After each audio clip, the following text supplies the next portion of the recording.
Who's going to be in the Oval Office to get a spray with Trump behind him? So, who knows? I'll bet it's always 50-50 versus stakes. I'm not saying you should run, but I'm just saying, I'd bet I'll take 50-50. I think it's 70-30, but I mean, I'd say 45. Wait, no, I'm not saying I believe it. Also, parking at the White House will always be I'm not going to be able to support it.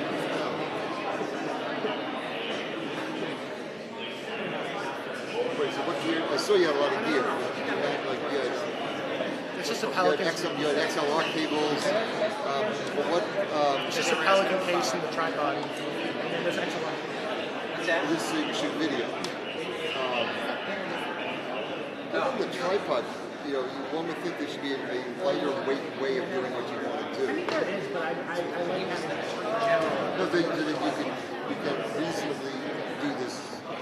He was like on that meet. Especially if you got a camcorder. But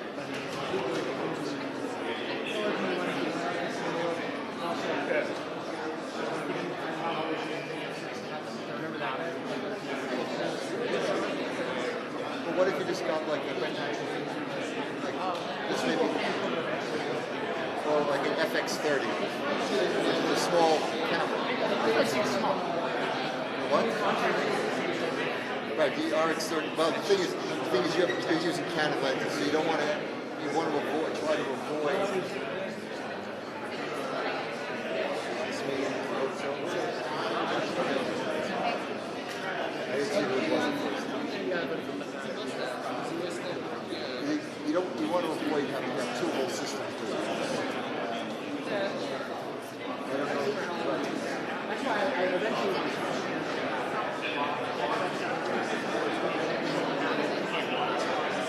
stuff, and that's big. It's big, but it's all built in.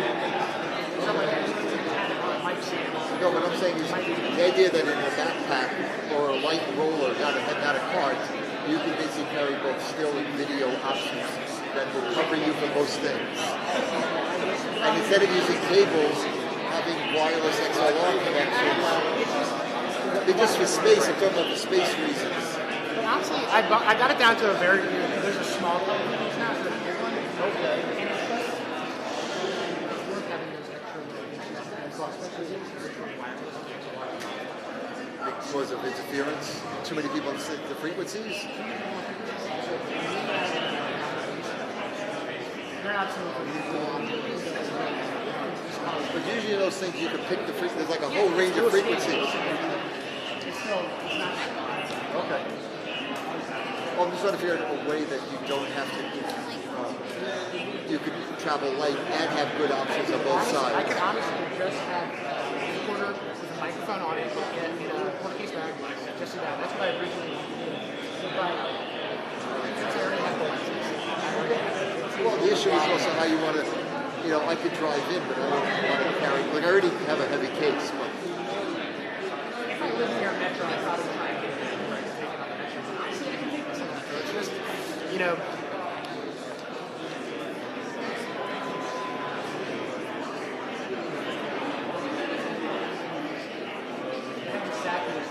exactly hot pods, which are those. That one Yes. rises. I have one of those coming in. That's an investment, those things. Although if you are going to use it, then, that could be you can buy one of those to last a generation, 20 years or more. Oh. And I got them repaired. Right. It's like 4 things and repaired, but That's a tenth the normal price. Like I saw, there's a guy I know who's been doing this for like 40 years, independent now. I guess he shot for somebody at one point, and he has a Bogan video camera. Yeah, no. Even the things you type with the nuts are like, I haven't seen this in like it's really old, but it still works. But so it's something with a sackler, barring unforeseen circumstances, in 20, 30, or possibly 40 years, you'll still use that, assuming you're still doing this at all. Or you can probably sell it off and get most of your money back. It doesn't depreciate as much as some other things, but it's big and it's heavy compared to. the ones I got are carbon fibers. Right, I figured. But I've actually seen people use. It's not comparable. The monopods with the 3 little legs. There's also a Reunión one now that has a riser in the middle for like 600.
Thank you all.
Thank you.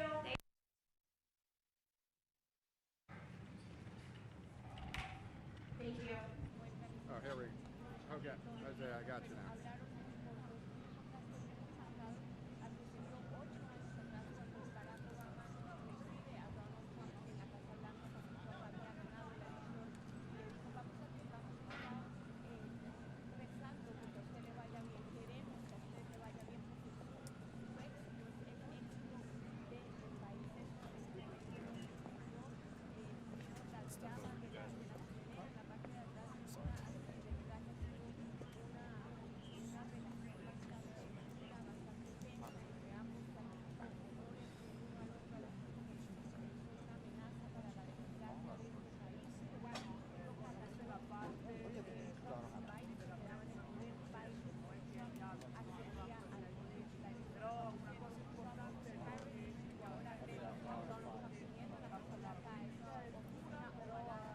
The second version.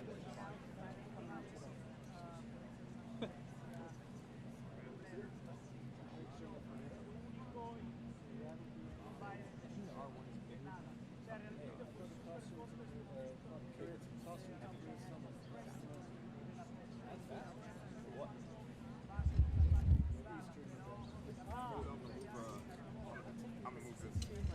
gonna move this. Yeah. 40 frames a second. How'd it go, Christy? Hey, good, thanks. Really turn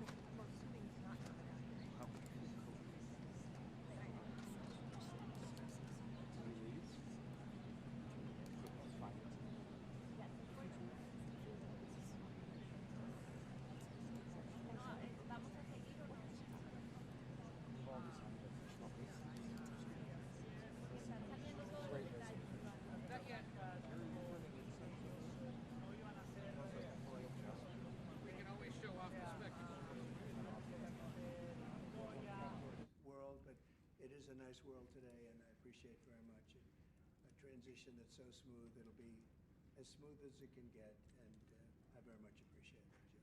You're welcome. Thank you all.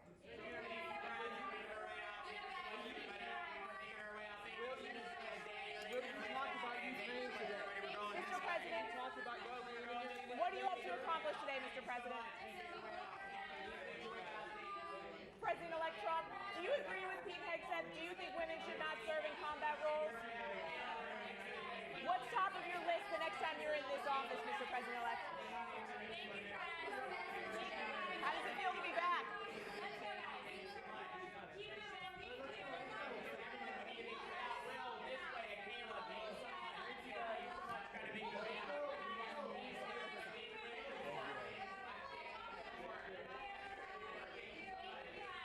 You definitely made a face for it, and then like pointed to Trump and was like, pointed to Biden. We try. Is he doing anything right now? Jeff, anything? Jeff.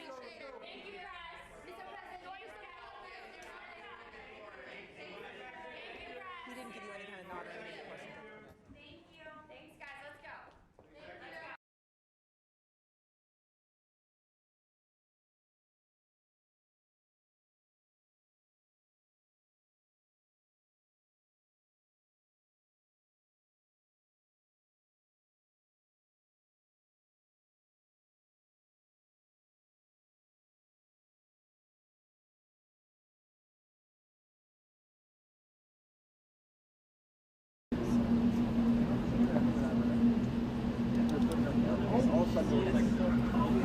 happen as soon as we go off.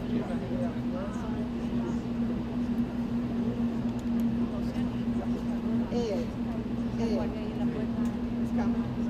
Talking to him. What's that? You talking to him? Is he coming? Now, 4 o'clock. So you don't.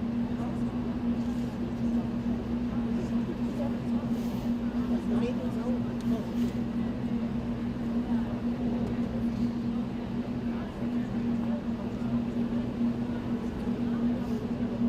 They said, oh no. They said,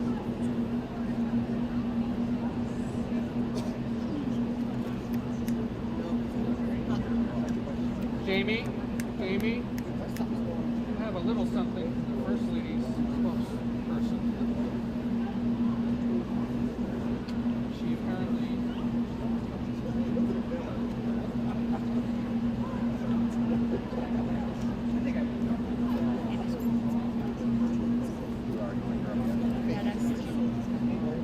no, he's got press out there. He knows press is out.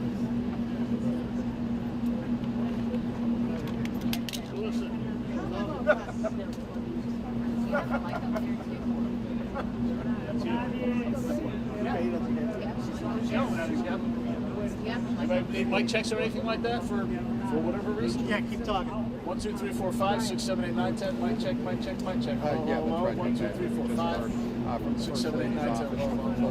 Joined President Biden greeting the president-elect here at the White House, and also passed along a note for Melania Trump. He's not at this today, but the first of his office made it clear that they are available to assist in this transition. And back to that video that we saw of President-elect President Biden. This is the image of the White House wanted how Trump's in here to see what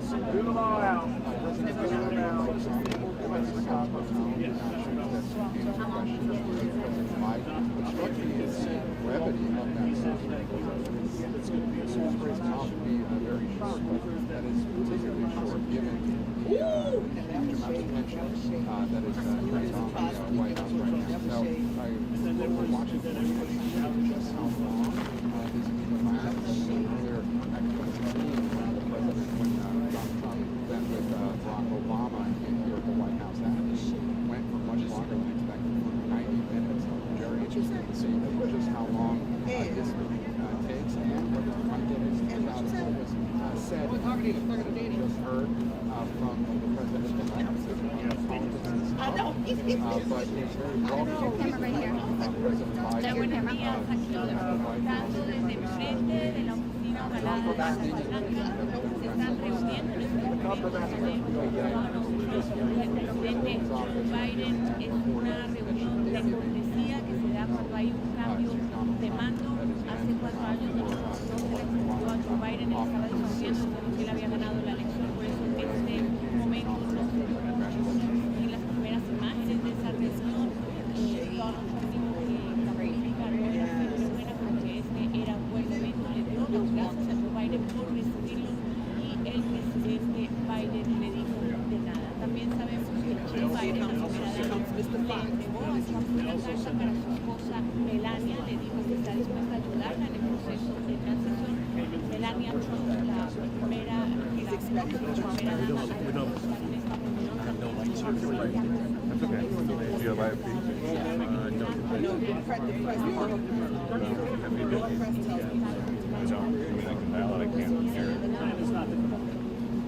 That's what they don't want him to do. Trataron, están tratando de ser amables, sabemos que creamos al plan de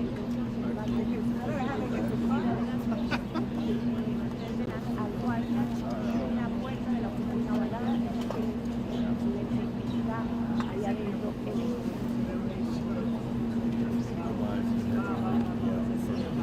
I will, but I'm just going to gather everybody back. Nope, I don't have anything. Sarah said that this was all. Tracy. Sorry about that. I think dropping on the opportune moment.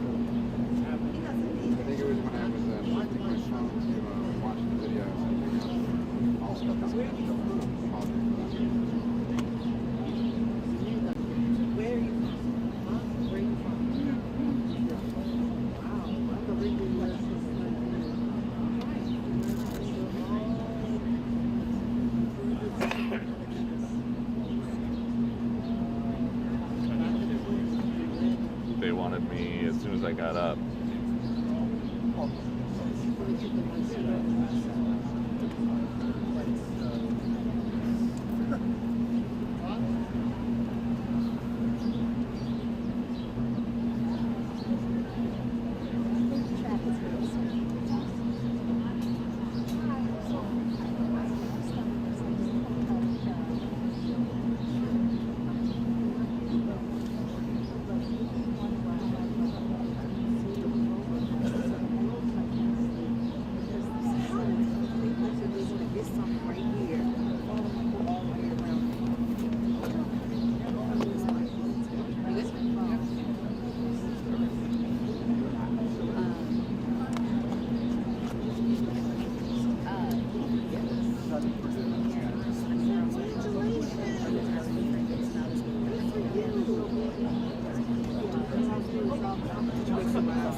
There's a men's shop by our bureau.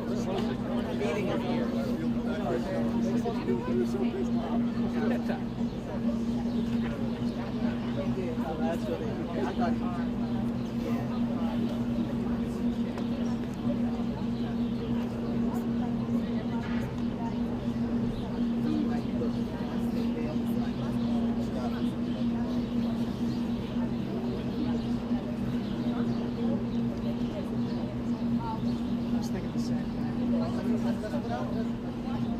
Last time we saw a press contingent this big. I was going to say, like, maybe half of this was here for the Kansas City Chiefs. Oh, really? I think I was there for that.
forward to having a, like we said, smooth transition. Do everything we can to make sure you're accommodated, what you need. And we're going to get a chance to talk about some of that today. So Good. Welcome. Thank you Welcome back. very much. And thank you very much. And politics is tough, and it's in many cases not a very nice world, but it is a nice world today, and I appreciate very much a transition that's so smooth. It'll be as smooth as it can get, and I very much appreciate that, Jim. You're welcome. Thank you all.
Well, Mr. President-elect and former President and Donald, congratulations.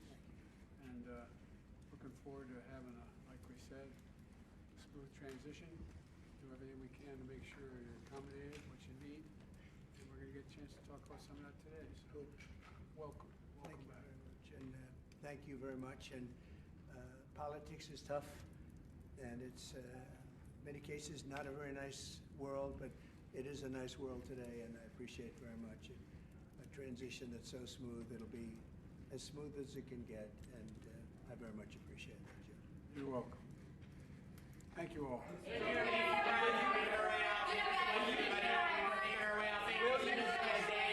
talked about Ukraine today. Mr. President, what are you up to accomplish today, Mr. President? President-elect Trump, do you agree with Pete Hegseth? Do you think women should not serve in combat roles? What's top of your list the next time you're in this office, Mr. President-elect? How does it feel to be back?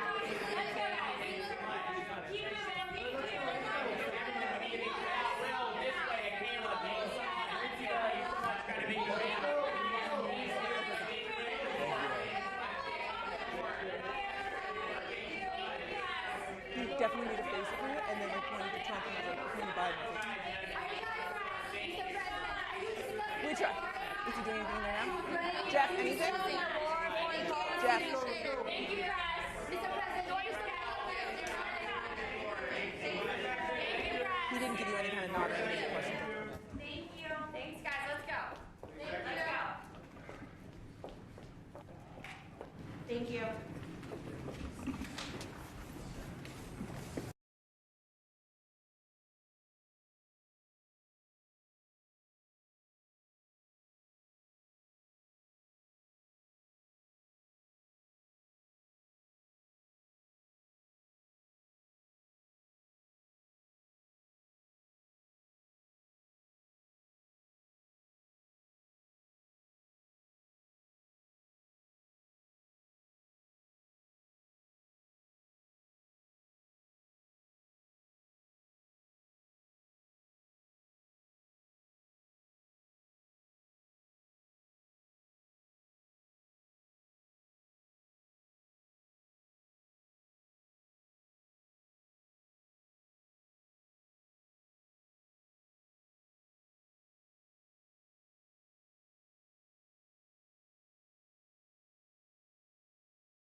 transition that's so smooth. It'll be as smooth as it can get, and I very much appreciate that, Jim.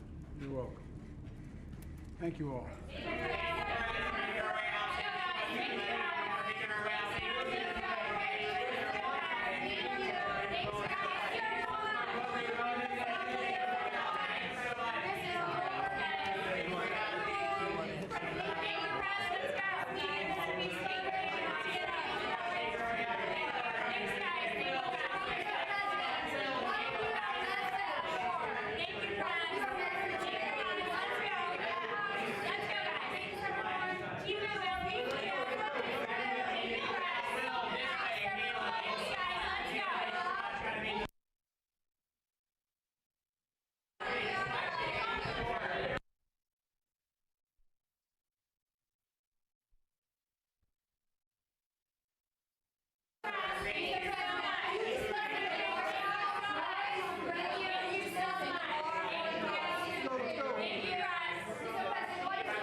I got you now.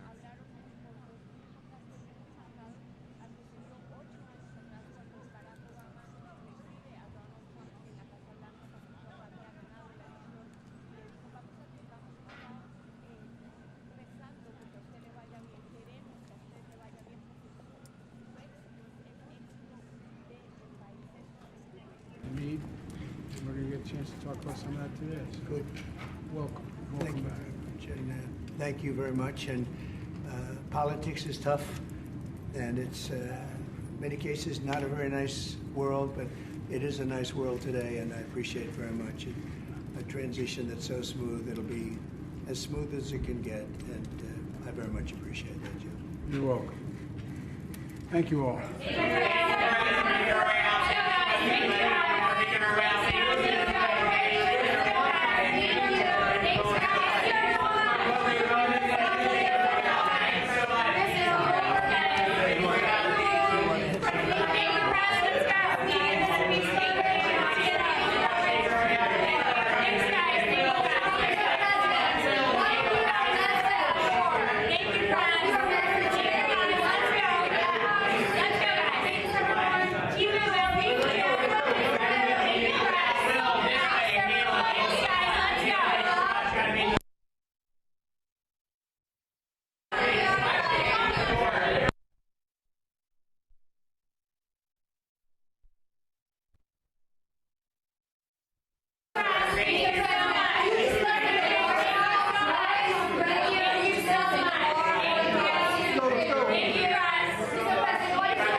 Donald, congratulations.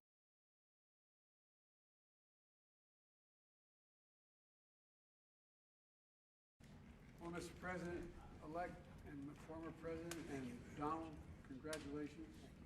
And looking forward to having like we said, a smooth transition.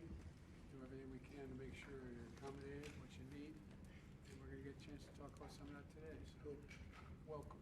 Thank you very much. And thank you very much. And politics is tough, and it's in many cases not a very nice world, but it is a nice world today, and I appreciate very much a transition that's so smooth. It'll be as smooth as it can get, and I very much appreciate that, Jim. You're welcome. Thank you all.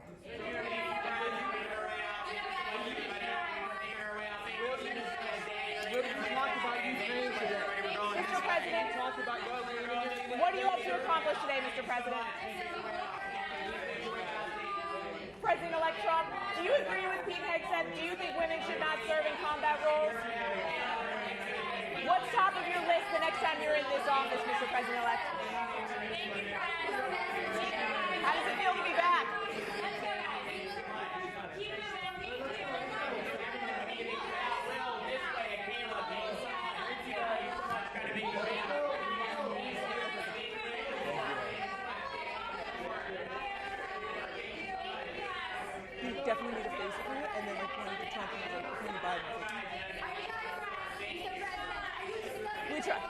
you doing anything there now? Jeff, anything? Jeff. Thank you, guys. Mr. President, what is the He didn't give you any kind of nod or any question. Thank you. Thanks, guys. Let's go. Let's go. Thank you.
smooth transition.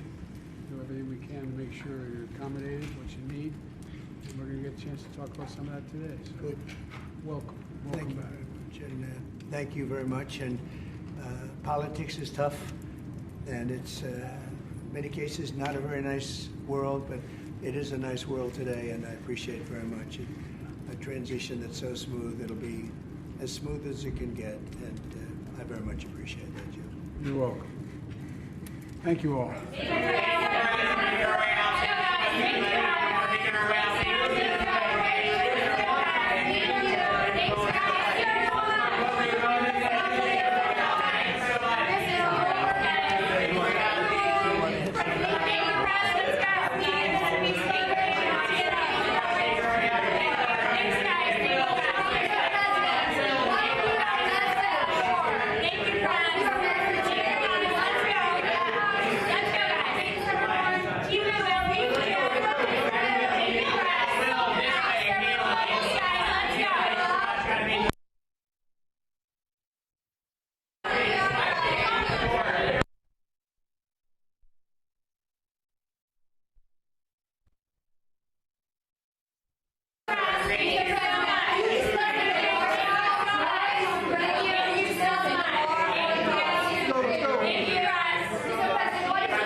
Thank you. Thank you.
And the former president and Donald, congratulations.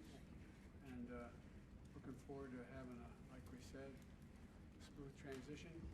Do everything we can to make sure you're accommodated, what you need.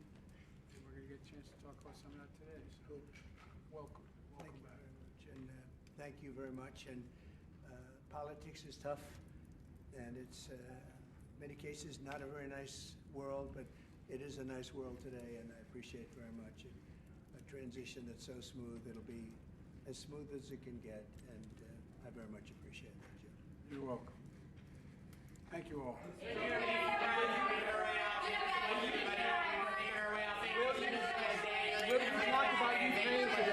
Mr. President, what are you up to accomplish today, Mr. President?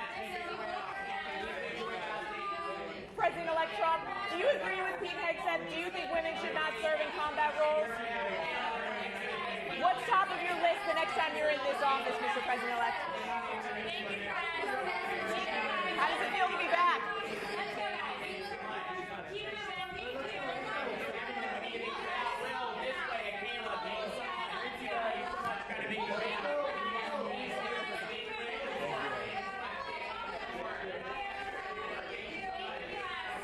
Definitely need a face for it, and then like when the Trump and the Biden.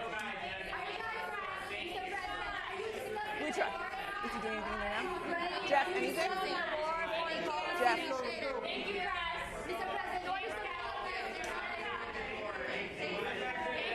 He didn't didn't give you any kind of nod or any questions. Thank you. Thanks, guys. Let's go. Let's go. Thank you.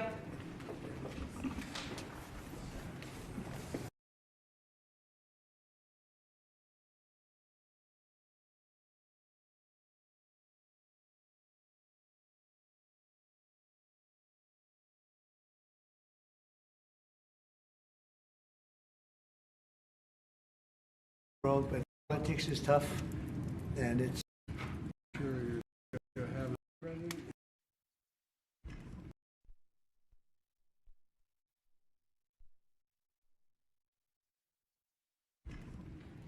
Well, Mr. President-elect and the former president, Thank you. Donald, congratulations. Thank you. And looking forward to having a, like we said, smooth transition. Do everything we can to make sure you're accommodated, what you need. And we're going to get a chance to talk about some of that today. So Good. welcome.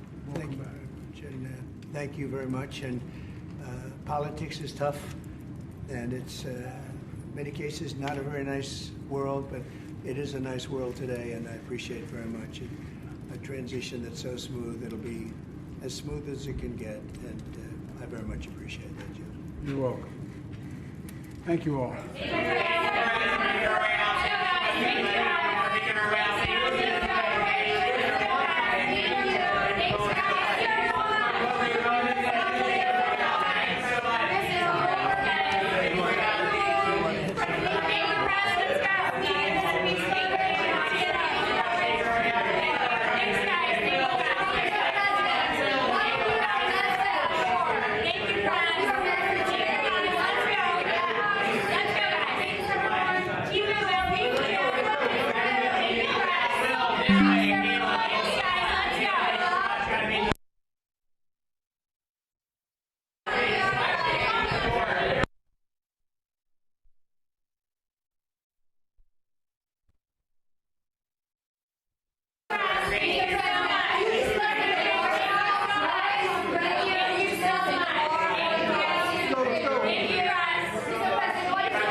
Thank you.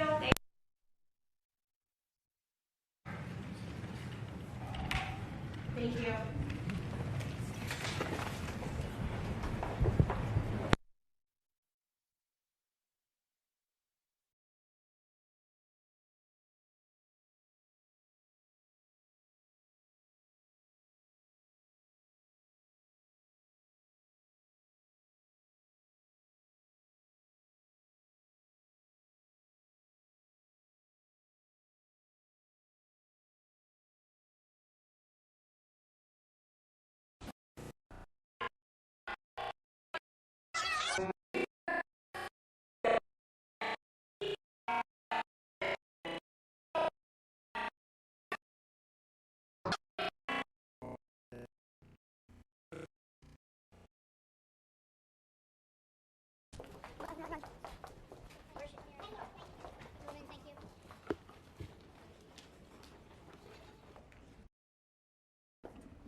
Well, Mr.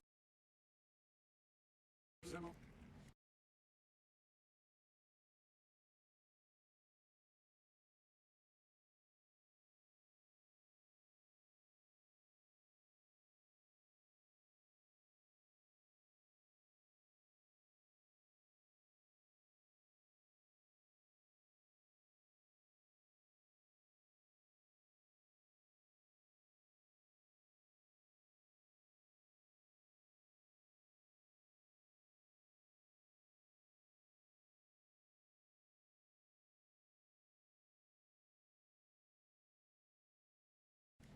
Well, Mr. President-elect and the former president, and Donald, congratulations. Like we said, smooth transition. Do everything we can to make sure you're accommodated, what you need. And we're going to get a chance to talk about some of that today. So welcome. Thank Welcome you back. very much, and thank you very much. And politics is tough, and it's many cases not a very nice world, but it is a nice world today, and I appreciate very much a transition that's so smooth. It'll be as smooth as it can get, and I very much appreciate that, Jim. You're welcome. Thank you all.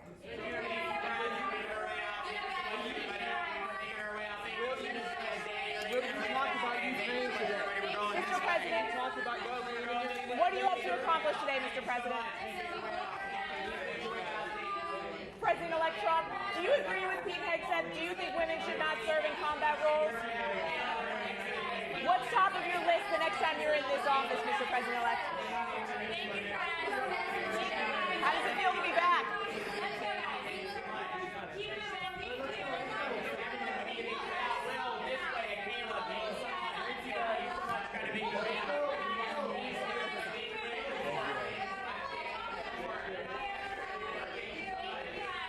You definitely need a face for it, and then like when the Trump and like when Biden. We try. Is he doing anything right now? Jeff, anything?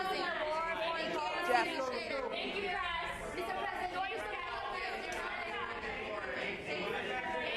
He didn't give you any kind of nod or any questions. thank you. Thanks, guys. Let's go. Let's go. Thank you.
Amy, have a little something for first ladies.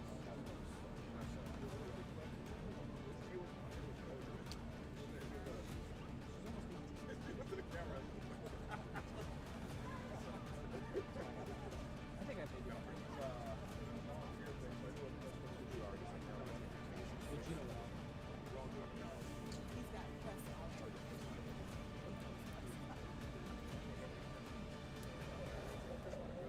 Check. That's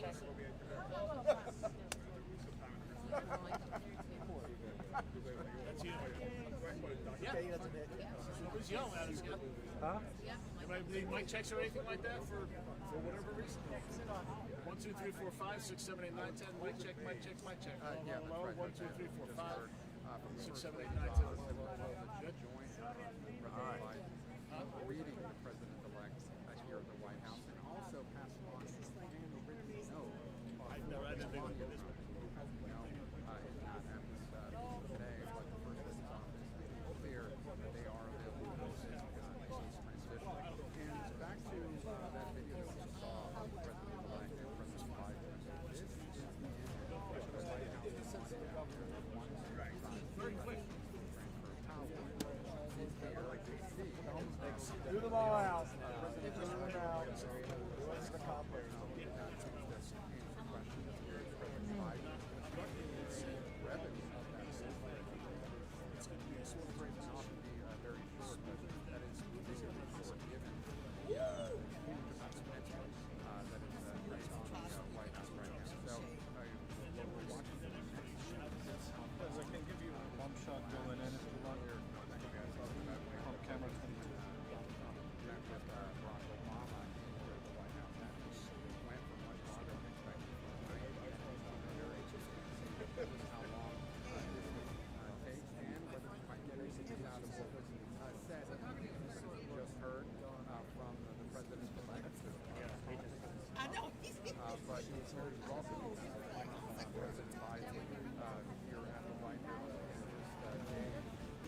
compromising. The compromise is left the overall.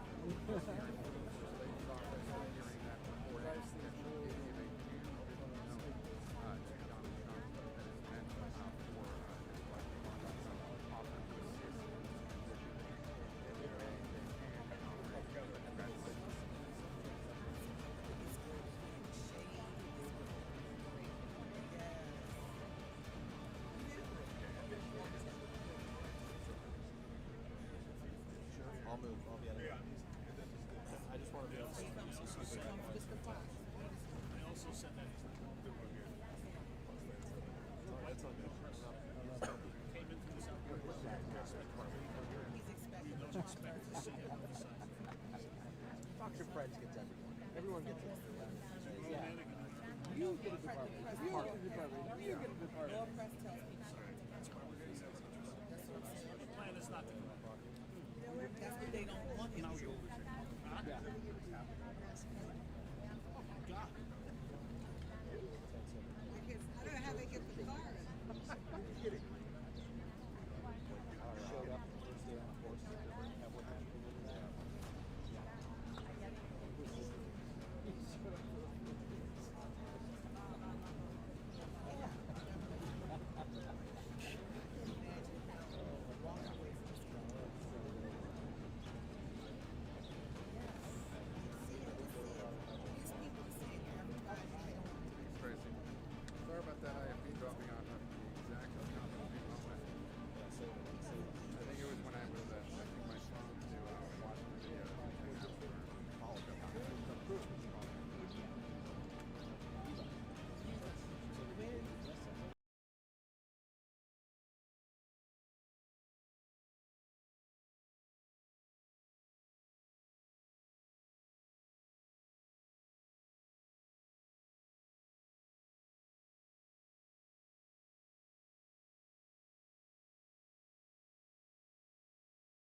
Harris, there are so many more microphones than usual.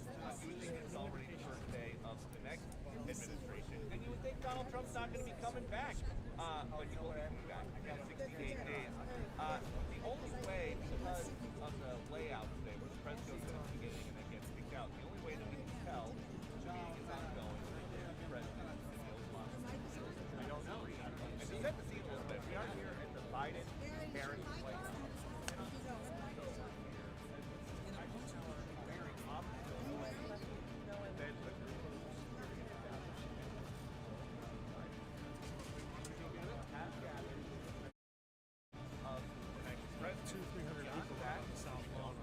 Very much information other than what we all saw the two presidents.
Con Ayudín tenés 5 usos en uno, sin gastar de más. Dame los 5.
Yeah, that would be good.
Election, President Biden warned that allies were worried about America's commitment to the world.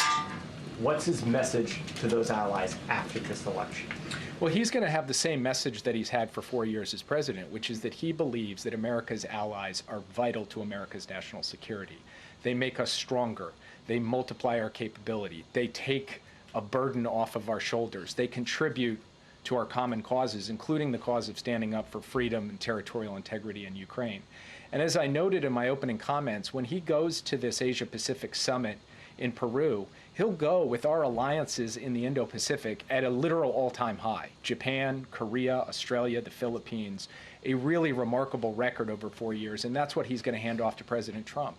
And he is going to be making the case to our allies and, frankly, to our adversaries that America's standing with its alliances, investing in its alliances, and then asking its allies to step up and do their part, which they have done these past 4 years, is central to American strength and capacity in the world. That will be his message. It's a message of principle. It's a message of practicality. And it's been one of the causes of President Biden's life. Yeah. Korean national security obviously came up in the meeting today. You've suggested that the president would make the case to the president-elect not to walk away from Ukraine. Was that message conveyed? How was it received?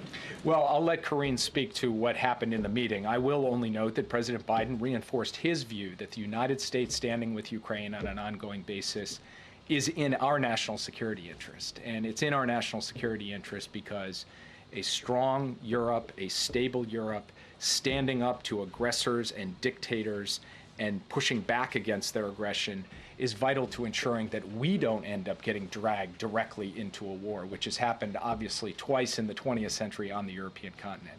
So the president has made this case. He'll continue to make this case both privately and publicly. And he will make the case that our investment in Ukraine, the funds that the Congress has appropriated, these aren't just dollars that we're picking up and shipping over to another country. They're dollars we're investing here in the United States in American jobs, producing American weapons that we send to Ukraine and American weapons that we are building to expand our own industrial base and our own military capacity to deter other adversaries all around the world. So he laid this out. He will continue to make this case as we go forward. And as we go through this transition, it will be our responsibility as the national security team to lay out for the incoming team both what we see and, in terms of the current situation, and how we believe that the United States of America, through this transition and beyond, can put Ukraine in the strongest possible position on the battlefield so that it's in the strongest possible position at the negotiating table for an ultimate deal. Yeah. The families of the American hostages who are held in Gaza are going to meet with President Biden today. We've heard from the families that they would like to see the Biden administration and the incoming Trump administration work together to try to secure the release of these hostages. Do you see any room for cooperation or coordination between your team, the president's team, and Trump's team to try to get a deal before Biden leaves office? I met with the hostages myself yesterday, and as you noted, President Biden will meet with the families of the hostages yesterday, and President Biden will meet with them very shortly. And they asked me this question, and I was very simple and emphatic with them. Yes, of course we're prepared to work with the incoming team in common cause on a bipartisan basis to do everything in our collective American power to secure the release of the hostages, both living and deceased. So we are open to have that engagement, have that collaboration, and we will continue to work in every remaining day that President Biden has in office, that we have in these jobs, to try to bring those hostages home to their loved ones. Just to clarify real quick, though, there's been no discussion yet with the Trump team about doing that?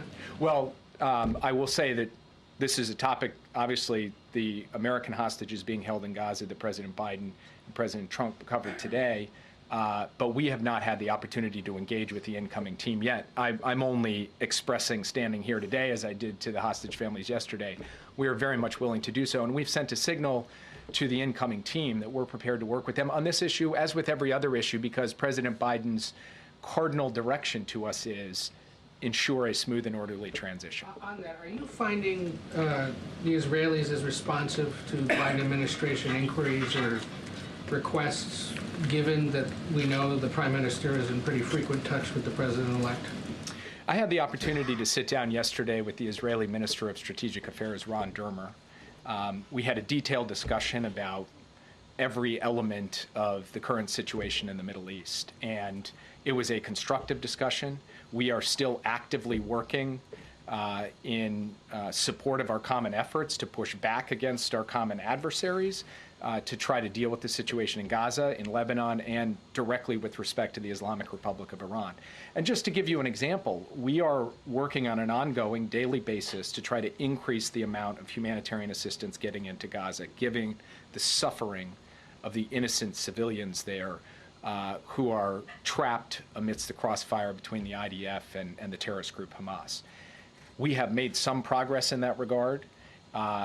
We extracted further commitments from the Israeli side over the course of the past couple of days. We want to see those commitments followed through on.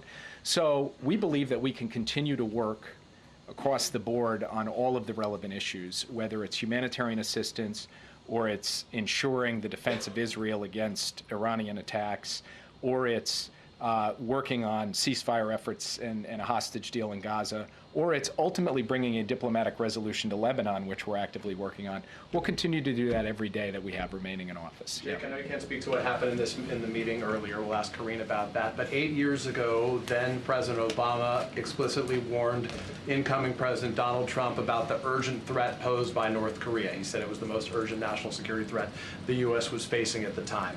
What would you communicate to your national security advisor peer who's going to be following you in this job? What is the most urgent national security threat facing the United States today as Donald Trump prepares to take office? Well, I would say two things in answer to that question. The first is that if you look out at a strategic level, the competition with the People's Republic of China is going to be defining for what the world looks like over the course of the next 10, 20, and 30 years. And so that has got to be a paramount priority for the incoming administration. And the person who's been named as my successor, the person who's been floated as the Secretary of State, these are people who have very much focused on that challenge, and we'll look forward to talking to them about how we've approached it and obviously pass on the current state of play. Then there's the most immediate issue, which is Iran and its proxy groups continue to take actions that directly threaten Americans and American interests in the Middle East, and that has to be dealt with on an urgent basis. Now, that's at the macro level and the micro level. In between those two, you have an ongoing war of aggression by Russia against Ukraine, representing a larger threat to European security and therefore global security. And you've got North Korea coming behind to provide troops in that war. So these are all issues for which we have clear approaches, working in coordination with allies and partners, and we're going to try to ensure that we pass off each of these areas to the next team in a way that is as smooth as possible. Last time he was, just to follow up quickly, last time in that same meeting, Obama told Trump that he had real concerns about the hiring of a national security advisor, Mike Flynn. Donald Trump ultimately hired Mike Flynn. Do you have any concerns about the names that you have heard mentioned so far and announced so far by Donald Trump to serve in his administration in a national security role? I know some of them. I've engaged with some of them, and people like, for example, Congressman Waltz, who's been named to be my replacement. He's somebody that I have engaged with in the past. I respect his service to this country in uniform. He's put his life on the line. I respect his service in Congress. He and I obviously don't see eye to eye on every issue, but I am very much looking forward to engaging him over these next 60 days, as I said, so that we can have this smooth handoff. There are other people that he's named who I just don't know, I haven't met, and therefore can't comment on. Yeah. So you talk about wanting to engage, wanting to smooth this transition. Why hasn't it happened yet? Is there is the signing of the MOUs an actual issue that is preventing you from coordinating with the incoming Trump team? So I'll defer to Karine to kind of go into the nitty-gritty. What I'll say at a broad level, though, is the MOU creates the opening for the landing teams to arrive at the agencies, to include the NSC. But that doesn't mean that we can't reach out and get, and express our willingness to engage with our counterparts, our incoming counterparts. We've done that. And so I expect that in a matter of days here, we should be able to have some engagement. Of course, that depends on whether the incoming team wants to engage, and that will be up to them. But for our part, we are more than willing to do what is our responsibility as directed by the president, and frankly, as dictated by the Constitution, which is to ensure the peaceful transition of power. I have a China-related question as well. You know, the Biden administration largely left in place the Trump-era tariffs on China. The policy towards China hasn't been wildly divergent. Do you see the potential for bipartisan agreement on the relationship with China in the next administration or going forward? I think for us to succeed in the long-term competition with the PRC, it will require a bipartisan foundation. The best traditions of American foreign policy have always had a bipartisan element, and many aspects of the policy that we have pursued in this administration with respect to the PRC and with respect to the Indo-Pacific have been bipartisan. By the way, the same thing is true with respect to Ukraine, where there has been strong bipartisan support and votes in both the House and the Senate for the resources and the strategy for Ukraine. So from our perspective, we would like to see that continue. Now, obviously, we don't know what the incoming team is going to do, how divergent they will be. Those will be decisions they take, not for me to comment on. All I can say is that when it comes to investing in our alliances, the sources of strength at home, the protections of our advanced technologies, these are things we're going to advocate continue because we think that they are not political issues, they're American issues that can serve all of the people of this country. Yeah. Will the president raise this alleged hack by a Chinese hacking group when he meets with President Xi? And are you planning any kind of consequences for that hack? It is a significant issue. I expect that the FBI and CISA will have an update in terms of their investigation, which is ongoing, into the hack soon.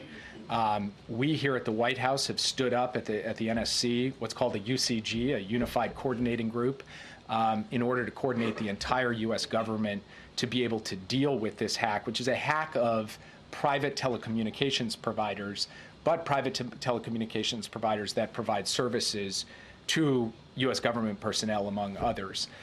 So you will hear from the FBI and CISA on that. I do expect this will come up in the meeting in Peru. And I'm not going to speak to consequences from this podium. I will only say that we have made clear over time that we will respond when we see actions taken in terms of cyber attacks, cyber espionage, cyber intrusions. That has been a feature of our policy to date. It will remain a feature of our policy going forward. I'll take just a couple more and then let Karine take over. Go Thanks, ahead. Jake. Can you give us a sense of what else President Biden said to President Trump about Russia in their meeting? And also, with regard to China, will he pass on any tips or color from his meeting with President Trump to President Xi when they meet? And what will his message be to President Xi? I've already mildly violated the not reading out the meeting proviso, so I will pass that off to Karine. Mild violations. But with respect to his meeting with President Xi, I don't expect him to pass messages. Obviously, President Trump, when he comes into office, will have his opportunity to engage directly with President Xi. But I will observe that transitions are uniquely consequential moments in geopolitics. They're a time when competitors and adversaries can see possibly opportunity because you have this change in government here. And so part of what President Biden will communicate is that we need to maintain stability, clarity, predictability through this transition between the United States and China. And he will also really reinforce the point that in order for us to manage this competition responsibly going forward, we have to sustain over the long term the channels of communication at every level, particularly the military to military level. And then, of course, he will look to try to consolidate progress on areas where we can work together, for example, on counter-narcotics and fentanyl coordination, and on trying to manage the safety risks associated with artificial intelligence. So it's an important meeting. It will not be just a valedictory, although there will be an element of reflecting over the course of their long relationship. There is actual work to do in this critical moment between the U.S. and China to ensure that we don't run into any problems in the next 2 months in this transition of power. Last question. Can you just sort of explain the strategy for the remaining drawdown authority for Ukraine, and also if the administration is going to ask for any additional drawdown authority in like an end-of-the-year CR or spending plan? So the president has made clear, and he has directed his team to ensure that every dollar that the Congress gave to him, authorized him to spend, he will spend on behalf of Ukraine before he leaves office. Now, again, These are not dollars he's putting on an airplane and flying across the ocean. These are dollars he's investing in the American defense industrial base. As we provide weapons to Ukraine, we make new weapons to give to the U.S. military. All of those dollars will be spent, will be obligated by the time he leaves office on January 20th. Therefore, it only stands to reason that in the next 2 months, the administration will signal to Congress that we would like to see additional funds for Ukraine for 2025 so that they can be in the best possible position, the strongest possible position to negotiate, to ensure they achieve their objectives, that they win at the negotiating table. Now, what form will that take? CR, et cetera. I'm going to not get myself in trouble by turning into the OMB director up here. I will just say that the administration very much sees the necessity and the logic of seeking additional resources for 2025, since we are doing what Congress asked us to do, which is dispersing the funds they gave us for 2024. And with that, I'll turn it over. Policy question? Jake, on the Amazon tree. Thank you, Jake. Congrats on becoming a congressional spouse. I just have one more thing, and then I'll go into your questions. So today, the President and the First Lady welcomed nearly 200 education and workforce leaders to the White House for the Biden-Harris administration's Classroom Career Summit. The administration's Investing in America agenda is creating millions of good-paying jobs, many of which do not require a 4-year college degree, and its investments will continue to drive job creation for years to come. The summit highlighted the record progress to expand career pathways to these good-paying jobs in infrastructure, clean energy, advanced manufacturing, and so much more. With that, Josh, it's good to see you, as always. Good to see you, Corinne. Regarding the meeting. Yeah.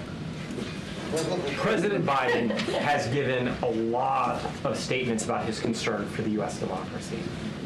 Did he share any of those concerns with President-elect Trump in their meeting about what he feels should be done or needs to be done?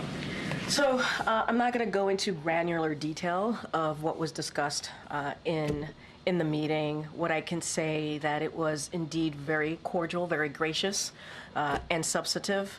And I mentioned at the top, national security was discussed, domestic policy issues were discussed. I had an opportunity to speak with the President in the Oval Office right before coming out to do this press briefing, because I wanted to make sure that I got what the President wanted to share with all of you.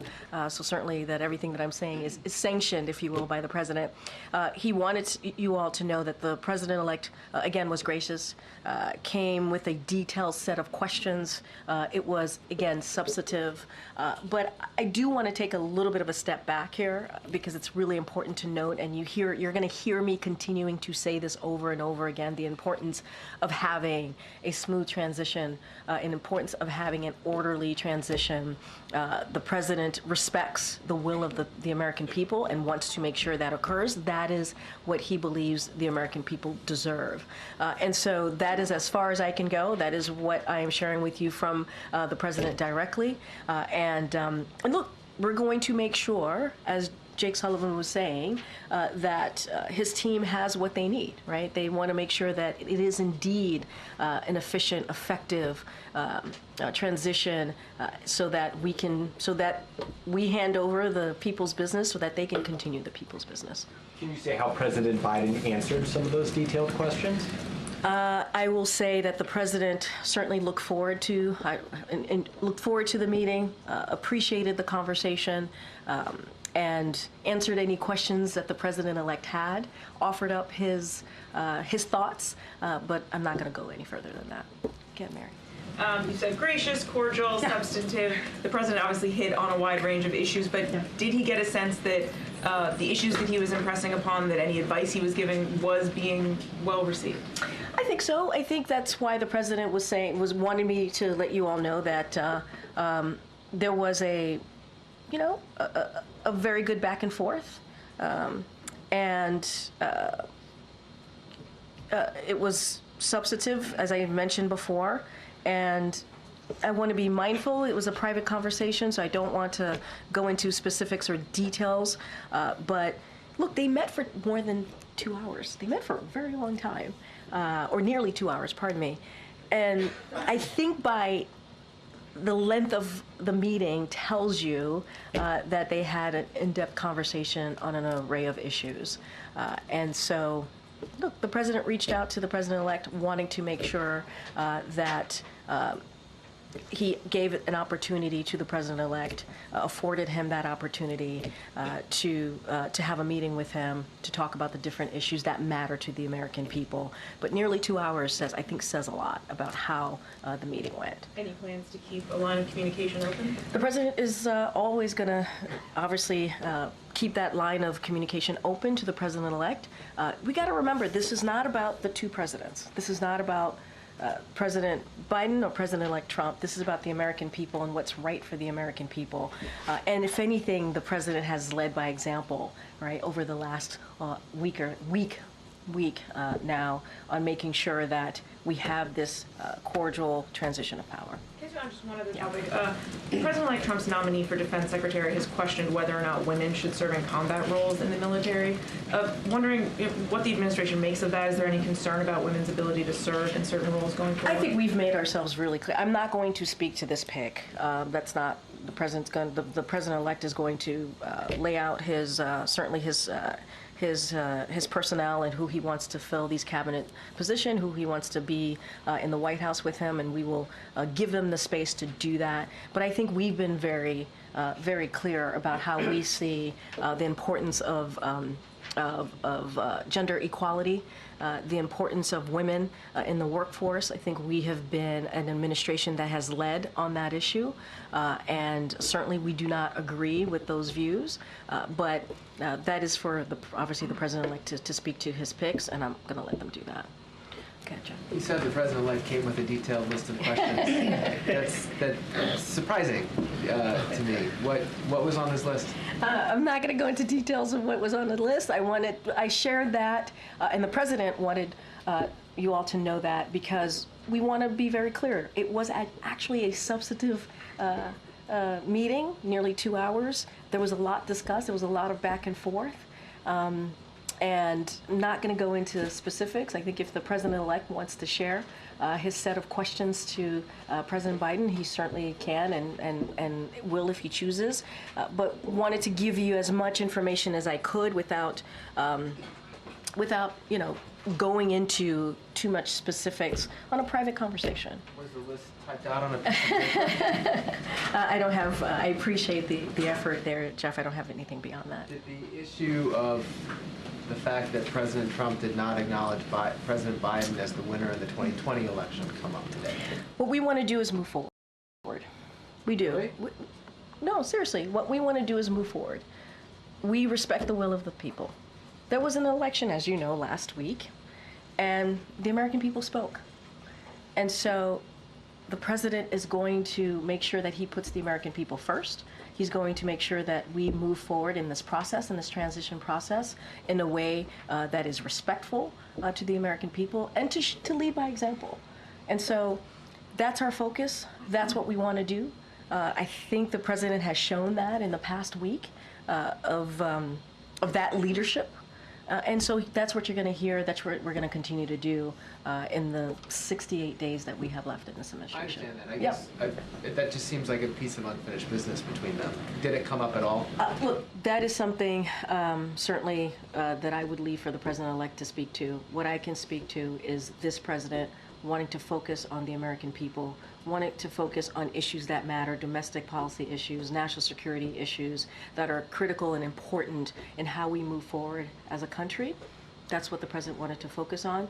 Again, it was gracious, it was substantive, and I think that's what's important. And what we are showing the American people is how you do this. How do you have a peaceful transition of power, how it looks, and leading by example.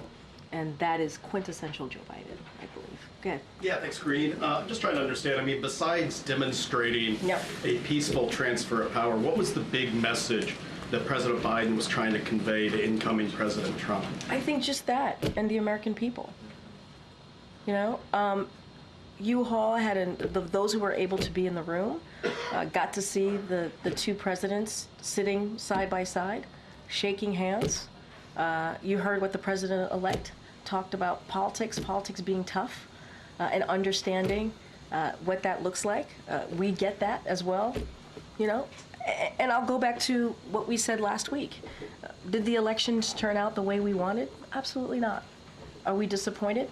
Yes, we're disappointed.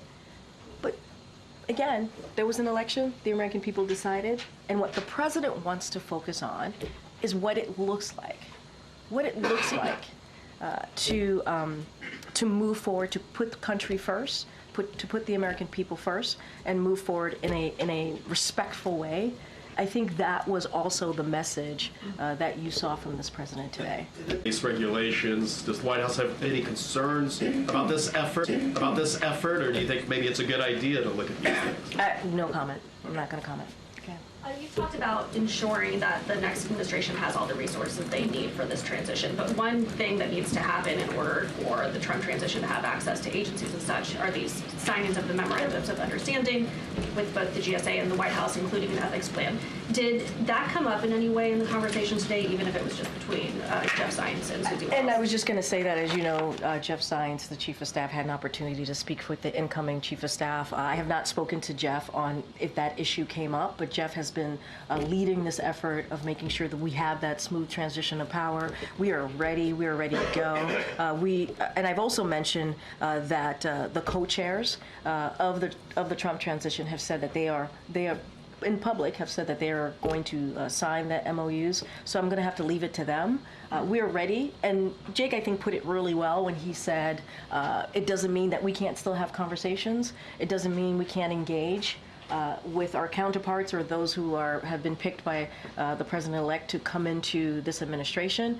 Certainly, we are open to that and want that to happen.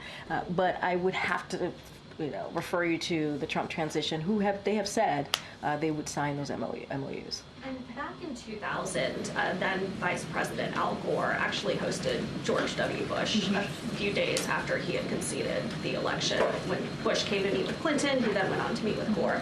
Did Vice President Harris stop by the meeting at all today? And does she intend to host Vice President? So I can say the Vice President did not attend the meeting between the two presidents this morning. I would have to refer you to her team on how she wishes to move forward and her part in all of this.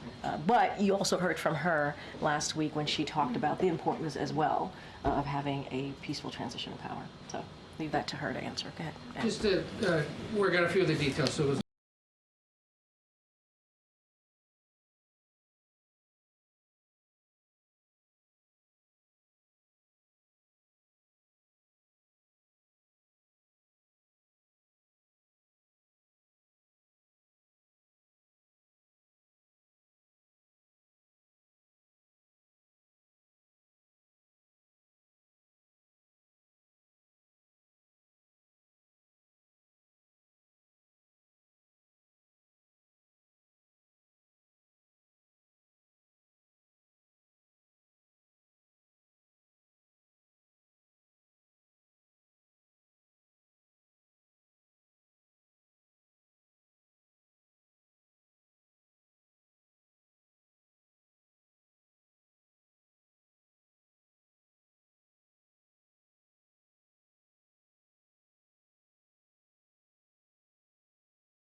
Biden with.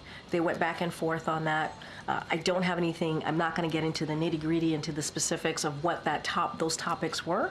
Not something that I'm going to do from here. And look, the president is looking forward to going to the G20. You heard Jake do a pretty good laydown of the importance of the president going. It will be his last G20. Obviously, he's also going to go to APEC. APEC will be first.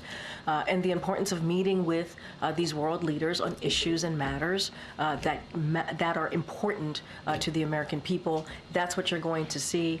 This is going to be a continuation of the progress that we have made in almost 4 years on the world stage, whether it's talking about Ukraine and continue to support Ukraine, talking about Indo-Pacific, talking about the Middle East and how to move forward here. And so all of those issues and topics are certainly going to come up. And the president looks forward to having those conversations. Considering that we know that President-elect Trump does not look favorably upon NATO or upon the Paris climate change agreement. That's something for the president-elect to speak to. I mean, he has.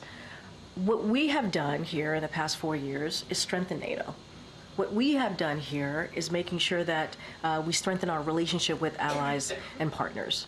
What we have done here is put the American people first, put our national security first, and really have conversation with world leaders on shared priorities. And so that's going to continue in the next 68 days. And that's the progress that the president wants to continue to have conversations about, and that's what you're going to see on this next Oconus trip. Okay, good. Thank you. Thank you. I think in this room we've all watched the very somber speeches that the president gave on democracy in Philadelphia at the Capitol, and today we see these pictures of two leaders chatting around a fireplace. There's a stark contrast here, and isn't there a risk that in the future, when voters are faced with warnings about democracy, they're just going to dismiss them and think this is just campaign stuff, this is just political? I think there are two different things here. When it comes to what the president said in the past year, even more so about our democracy, the importance of our democracy, let's not forget, we saw that Americans do care about democracy. They care about protecting our freedoms. That is something that the president's never going to shy away from. He's never going to shy away talking about that.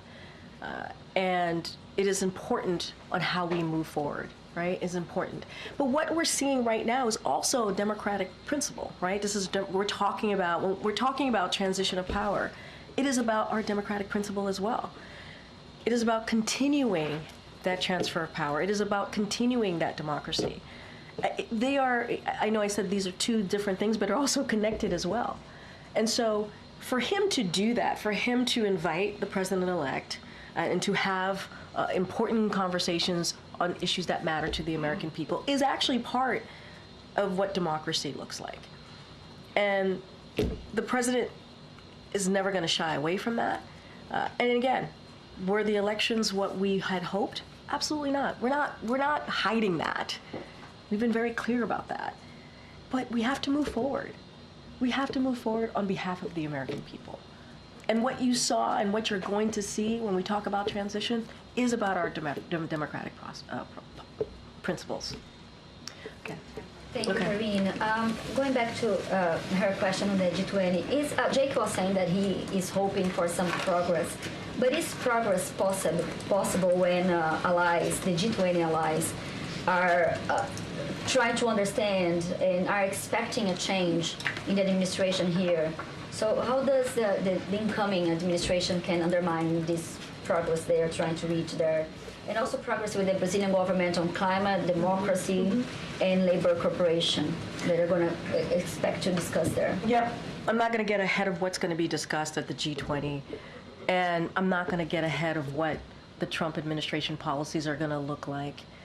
That is certainly something for them to address, and how they move forward on domestic policies, national security policies, and they will do just that.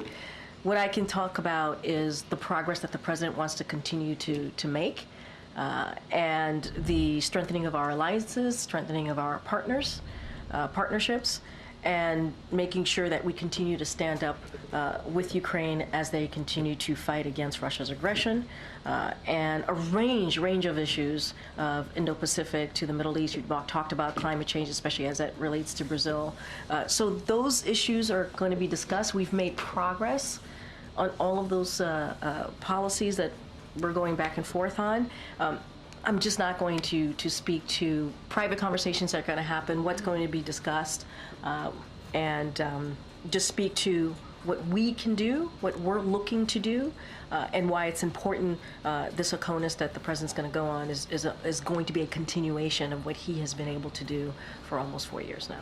What does Trump victory mean to the world? You know,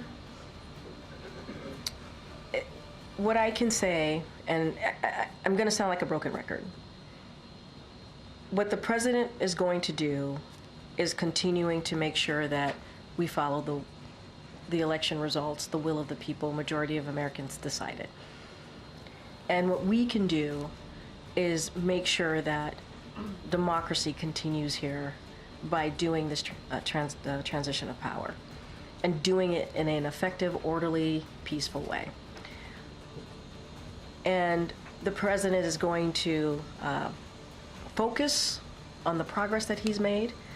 He has relationships with these world leaders, obviously, not just for some of them, not just the past almost 4 years, but for some time. And, you know, he'll have honest, direct conversations with them. I'm just not going to get into philosophizing and getting into the bigger picture. I'm just going to focus on what's ahead in the next 68 days. Go ahead, Kelly. I think I have to head out. Do you know if President-elect Trump has already started to receive intelligence briefings, or if there's plans to start doing those briefings again? That's something for ODNI to speak to, not something for me to speak from here. Okay. I'm going to kind of try and circle back on this. You said that the conversation was cordial, gracious, substantive. Was there any acknowledgement about some of the harsh rhetoric that Donald Trump had issued regarding Kamala Harris, calling her, for example, a low IQ individual, et cetera? I don't have anything to share beyond what I stated at the top and during these back and forths. Don't have anything outside of that. Okay. Good. Yeah, I was going to ask a similar question. Was there any acknowledgement or discussion about the election and how the vice president ran her campaign? I don't have anything else beyond what I just stated. Go ahead, Phil. I might be trying the same thing again and again. Yeah, but you talked about how this was a cordial discussion between the two of them, how the incoming president came with a list of questions. Were there any top-level areas of agreement or overlap between the two presidents in terms of maybe challenges that are ahead for the country or potential solutions, any areas of agreement? A lot was discussed. It was a detailed set of questions. The president appreciated having a substantive conversation with the president-elect. I'm not going to go into details. Maybe the president-elect will speak on his behalf on what he wants to share coming out of the meeting. But this is what we're going to share from here.